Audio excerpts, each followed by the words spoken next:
মৰমৰ এয়া মম এডাল জ্বলাই লৈছোঁ। আজি বহুত দিনৰ মূৰত তোমালৈ চিঠি লিখোঁ বুলি। বাহিৰৰ উৰুঙা বতাহজাকে মমডাল আহি কোবাইছেহি। চাওঁ খিৰিকীখন জপাই দিওঁ। 7 বছৰৰ আগৰ কথাবোৰ তোমাৰ বাৰু মনত আছেনে? আমি যে নতুন জীৱনটোৰ পাতনি মেলিছিলোঁ। মোৰ গাত সেই অচিনাকি নিচা বাৰুকৈ লাগিছিল। সিদিনা আছিল কাতিৰ কুঁৱলী সনা এটা কোমল পুৱা।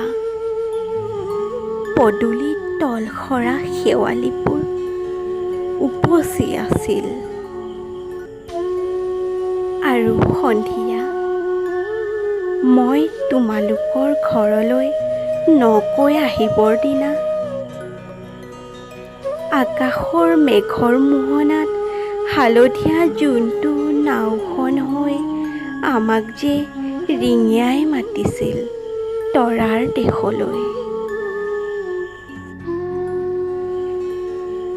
মই লোৱা কঁকালৰ ৰঙা ৰিহাখনলৈ তুমি বাৰু তেনেকৈ কিয় একেথৰে চাইছিলা? মোৰ কেনে লাগিছিল জানা? তুমি যেন কোনোবা দূৰ বিদেশৰ স্বপ্নাতুৰ আলোকৰ মানুহ। আৰু মই যেন তলসৰা এপাহ শেৱালি। সেইদিনা মনসাগৰত মোৰ এৰি অহা আৰু আহি পোৱা অলেখ ঢৌৰ কঁপনি জাগিছিল। তোমাৰ জানো এইবোৰ কথা মনত নাই? আমাৰ দেউতাই যে চিঠিত লিখিছিল, আই তই নতুন ঘৰখনত হাঁহি মাতি থাকিবি।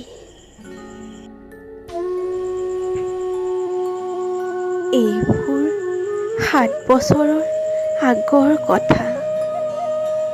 মোৰ যে সকলোবোৰ পুৰাণৰ সাধু যেন লাগে। জেঠমহীয়া দেউতাৰ বছৰেকীয়া হৈ গ'ল। তোমাৰ বাবুল এতিয়া পৰটো হৈছে।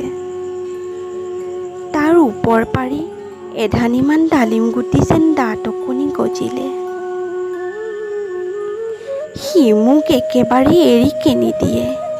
কেতিয়াবা মোৰ যে ইমান খং উঠে, তুমি নাই নহয় সেইকাৰণে।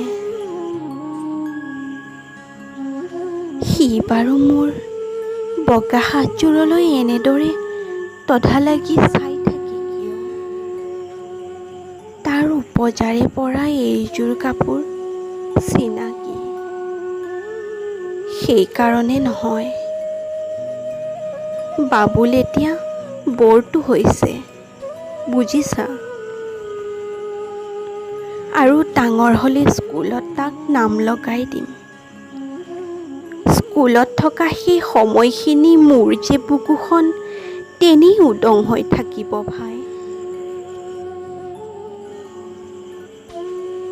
আৰু কি লিখিম? বিশেষ একো নাই।